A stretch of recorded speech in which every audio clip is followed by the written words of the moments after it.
স্বৈরাচারী ও সন্ত্রাসী সংগঠন হিসেবে আওয়ামী লীগের নিবন্ধন নিষিদ্ধ ও বাতিলের দাবি জানিয়েছেন। ছাত্র জনতাকে নির্বিচারে হত্যার দায়ে আওয়ামী লীগ নিষিদ্ধ এবং তাদের নিবন্ধন বাতিল চেয়ে হাইকোর্টে রিট করা হয়েছে।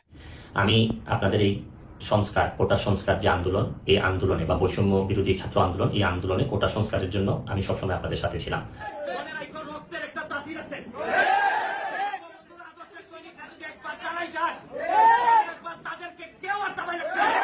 প্রিয় দর্শক, কথায় আছে চোরের 10 দিন গৃহস্থের 1 দিন। যারা কথায় কথায় মুখে বুলি ফুটাতো জামাতে ইসলামের নিবন্ধন বাতিল, তারা নিষিদ্ধ সংগঠন, আরও কত কিছু, কিন্তু আজকে সেই আওয়ামী লীগের নিবন্ধন বাতিল এবং তাদেরকে নিষিদ্ধ জঙ্গি সংগঠন হিসেবে চিহ্নিত করার জন্য হাইকোর্টের রিটের আবেদন করা হয়েছে। এদিক দিয়ে ব্যারিস্টার সুমন লাইভে এসে কান্নাকাটি করছে এবং সবার কাছে ক্ষমা চাচ্ছে। অথচ এই ব্যারিস্টার সুমন 5 আগস্টের আগের দিন আওয়ামী লীগ নেতাদের সামনে জ্বালাময় একটি বক্তব্য দিয়েছে, বঙ্গবন্ধুর আদর্শ যারা লালন করে তারা কিছুতেই পালাতে পারে না। অথচ আজকে সে নিজে আমেরিকা পালিয়ে সেখান থেকে আফসোস করছে এবং আওয়ামী লীগের জন্য কান্নাকাটি করছে। প্রিয় দর্শক, সে লাইভে এসে কি বলেছে তার সে কথাগুলো তুলে ধরবো এবং আওয়ামী লীগের নিবন্ধন কিভাবে বাতিল করা হচ্ছে সেই তেমন একটি গুরুত্বপূর্ণ তথ্য আজকের এই ভিডিওতে তুলে ধরবো। প্রিয় দর্শক, ভিডিওটি খুবই গুরুত্বপূর্ণ, তার বেশি কথা বলে আপনাদের মূল্যবান সময় নষ্ট করবো না। চলুন সর্বপ্রথম আমরা দেখি ব্যারিস্টার সুমন সে চামচা কিভাবে লাইভে এসে কান্নাকাটি করছে। আপনারা যারা আমার ফ্যান ফলোয়ার আছেন, বিভিন্ন সময়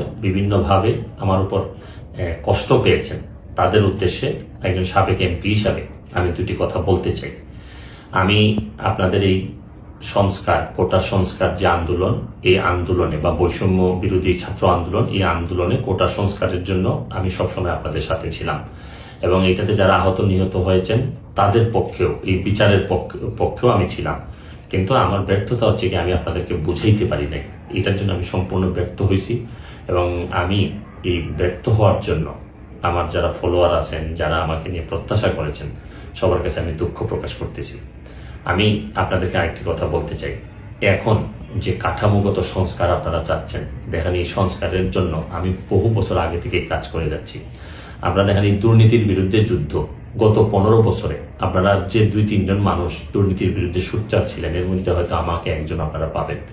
আপনারা জানেন যে আমি এস আলমের বিরুদ্ধে নিজে বাদী হয়ে মামলা করছি টাকা পাচারের জন্য। আপনারা জানেন যে আওয়ামী লীগের বর্তমান কমিটির যিনি প্রচার সম্পাদক আব্দুল সুবহান গোলাপ, তার আমেরিকাতে 9 বাড়ি থাকা নিয়ে আমি নিজে বাদী হয়ে মামলা করছি। আমি পুলিশের সাবেক আইজিপি বেনজিরের বিরুদ্ধে নিজে বাদী হয়ে দুদকে মামলা করছি। মহান সংসদে আমি তার বিরুদ্ধে বক্তব্য দিছি। মতিউর যে কর কমিশনার মতিউরের বিরুদ্ধে আমি মামলা করছি। আমি সালাম মুর্শিদির বাড়ির নিয়ে মামলা করছি। আমি আপনি সালাউদ্দিন, কাজী সালাউদ্দিন যে ফুটবলের দুর্নীতি নিয়ে আমি কথা বলছি। ওসি মুয়াজ্জেমের বিরুদ্ধে আমি নিজে মামলা করছি, করে তার 8 বছরের সাজা হয়েছে ডিজিটাল নিরাপত্তা আইনে।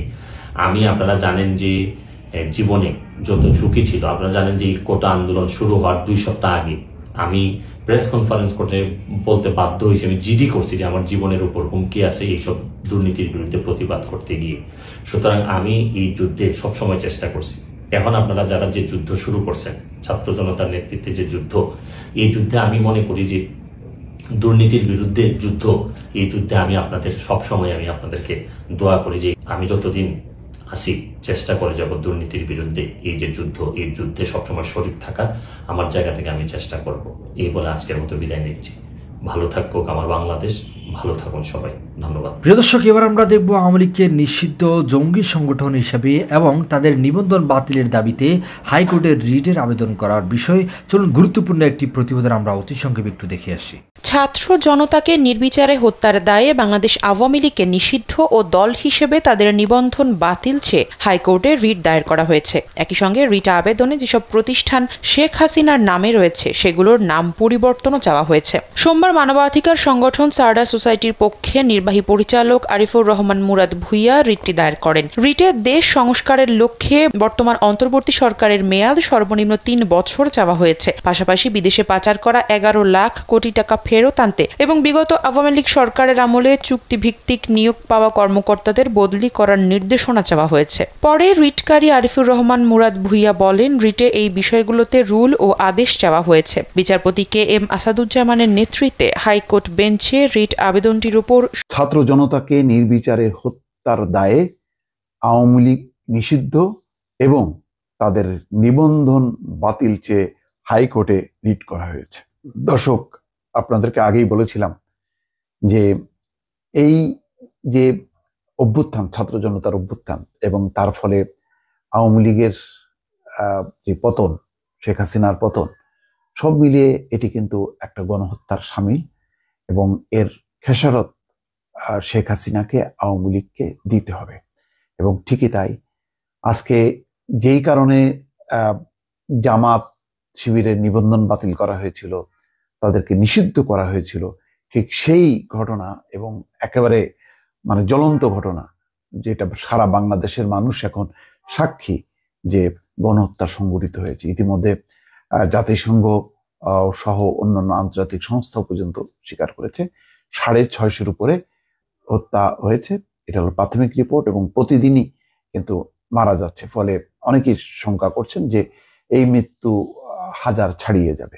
ফলে এটা এক ধরনের গণহত্যা এবং বাংলাদেশের আগে স্বাধীনতা যুদ্ধের প্রসঙ্গটা বাদ দিলে বাংলাদেশের আগের পর্বে পাকিস্তান আমলে এবং বাংলাদেশ আমলে এত বড় গণহত্যা কখনো সংঘটিত হয়নি, যেটা প্রফেসর ইউনুস কূটনীতিকদের বলেছেন যে পৃথিবীর ইতিহাসে এক আন্দোলনে এত ছাত্রের আত্মহত্যের ইতিহাস পাওয়া যায় না। সত্যিই তাই। এবং তার দায় কিন্তু এখন বহন করতে হচ্ছে আওয়ামী লীগকে, এবং তাদের দল আওয়ামী লীগ নাম হিসাবে তার নিষিদ্ধ হচ্ছে, দল হিসেবে নিষিদ্ধ হচ্ছে, এবং তাদের যে নিবন্ধন, নির্বাচন কমিশনে যে নির্বাচন করার যে নিবন্ধন, সেই নিবন্ধন বাতিল চেয়ে এখন রিট করা হচ্ছে। দর্শক, এই যে আইনি মোকাবেলায়, আইনের প্রসঙ্গটা যাই হোক না কেন, সেটা মানে আদালতের উপরেই আমরা না হয় ছেড়ে দিলাম, কিন্তু বাস্তবতাটা কি? বাস্তবতা, এই গণহত্যার দায় দায়িত্ব কি অস্বীকার করতে পারবে আওয়ামী লীগ? বলতে পারবে যে না, এটা তারা দায়ী না, এটা বিএনপি জামাত দায়ী? কোনোভাবেই পারবে না। শেখ হাসিনা নিজে কিভাবে নির্দেশ দিয়েছেন এবং শেষ মুহূর্ত পর্যন্ত সে সেনাবাহিনীর প্রধানের সঙ্গে অনেক মুলামুলি যে করেছেন, সেটাও গণমাধ্যমে এসছে, যে শেষ মুহূর্ত পর্যন্ত সোমবার সকালে তিনি গণভবন ছাড়ার আগ মুহূর্ত পর্যন্ত অপেক্ষায় ছিলেন যে সেনাবাহিনী বড় ধরনের একটি ডিজাস্টার করবে এই আন্দোলন মোকাবেলার ক্ষেত্রে, এবং কঠিন হাতে এটি মোকাবেলা করা হবে। এবং এই ব্যাপারে আজকে প্রকাশ পেয়েছে যে 19 তারিখে যে 14 দলীয় জোটের মিটিং ছিল, সেই মিটিংয়েই সিদ্ধান্ত হয় সেনা মোতায়েন এবং সান্ধ্য আইন জারি করা। তার মানে হার্ড লাইনে যেতে যেতে শেষ পর্যন্ত রক্ষা যে সেনাবাহিনী গুলি চালায়নি বা কামান দিয়ে কোনো গোলাবর্ষণ করেনি, যদি তাই হতো আন্দোলন দমনের জন্য, তাহলে বাংলাদেশ। প্রিয় দর্শক, যারা এত পর্যন্ত ধৈর্য ধারণ করে আমাদের সম্পূর্ণ ভিডিও দেখেছেন, আপনাদের কাছে আমি একটি বিষয় জানতে চাই, আওয়ামী লীগের যদি নিবন্ধন বাতিল করা হয়, এতে আপনি আনন্দিত কিনা অবশ্যই কমেন্ট করে আমাদেরকে একটু জানাবেন। প্রিয় দর্শক, সকলে ভালো থাকবেন, সুস্থ থাকবেন। আমাদের নতুন ভিডিও পাওয়ার জন্য আমাদের চ্যানেলটা অবশ্যই সাবস্ক্রাইব করে আমাদের সাথে থাকুন। দেখা হবে, কথা হবে পরবর্তী কোনো ভিডিওতে। আসসালামু আলাইকুম রহমতুল্লাহি ওয়া বারাকাতুহু।